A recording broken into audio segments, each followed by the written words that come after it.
Remember the danger of familiarity. There are young people here now. You are doing well and you leave your parents. You see, some of these are old folks still doing what they were doing while they were young. Mama is still carrying wood in the village and the man is here giving donations to churches. I'm not against it, but make sure that in all your lifting you do not forget those who helped you. There are many people who do not take care of their families, but sometimes you come to us as men of God and you bless us with millions, whereas the family members are suffering. It ought not to be so. Are we together now? Yes, sir. There are homes that the moment you see special plates, you know visitors are coming. They kill chicken and it's the head and the legs that the children eat. You see them standing somewhere around the kitchen as beggars in their own homes, while visitors that will betray you tomorrow, they come and they have the choice meals. I'm planting in you a seed of honor. Beware of neglecting what is close to you. The greatest gifts in your lives are the ones around you. Your father, your mother, anything you cannot pay for is God's gift to you.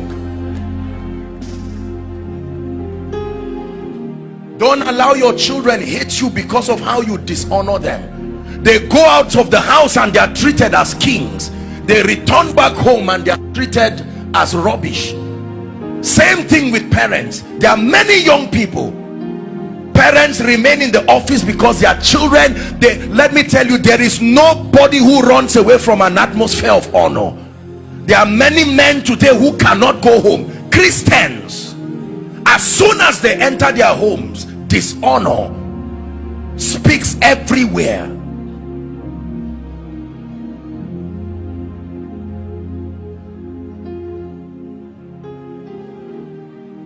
There are churches that dishonor their pastors, dishonor their men of God.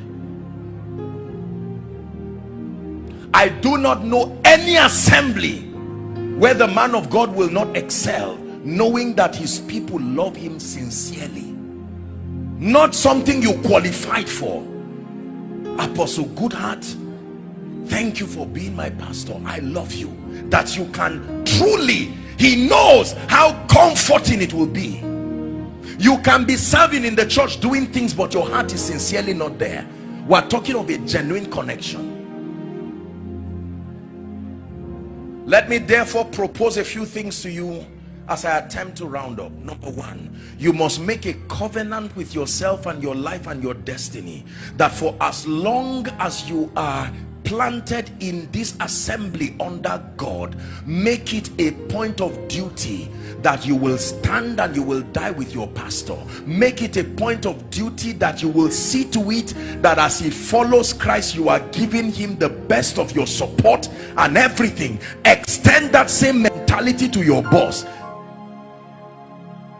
Extend that same mentality to your children. Can I tell you this? There are many young people today who hate their parents because the parents never believed in them. They went elsewhere. Your father is not the person who gave birth to you. Your father is the person who believed in you enough to invest. Maybe this is a word that God is giving a few parents. Be careful the words you use on your children, the way you tear them down. Someday the sun will go down and the little boy today who is helpless will come to a position where you may be ashamed to lay claims. Everybody's destiny is divided into the morning stage, the afternoon stage, the evening stage, and the night stage. It says, so then teach us to number our days, that we may apply our hearts unto wisdom. This is a key that has changed my life.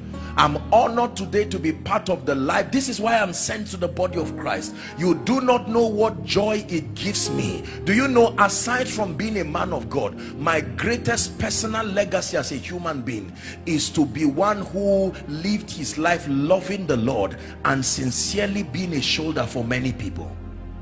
Aside being a man of God. The meaning of my name is the way to love, and it's a very powerful name. I blessed my parents 1,000 times for being that discerning to give me such a name. I sincerely love people. I don't use people. I don't try to, no. Return to the place of genuine honor. Return to the place of genuine honor. Honor to God. There are some of us, I know now, I want to say something in 1 minute and then we're done. There are many of us here who, even though we are a congregation, the truth is, I want to tell you an uncomfortable truth. From a sociological standpoint, from a spiritual standpoint, even though this is logic, and by extension whatever church listening and following and the body of Christ, I want to bring you to a sincere realization that you are not all the same. That is the honest truth. From a standpoint of sacrifice, from a standpoint of achievement, you are not all the same, and there must be a system. I'm not trying to teach stratification. Yes, we are all equal before God, but if that statement is not balanced, it will lead to a lot of dishonor.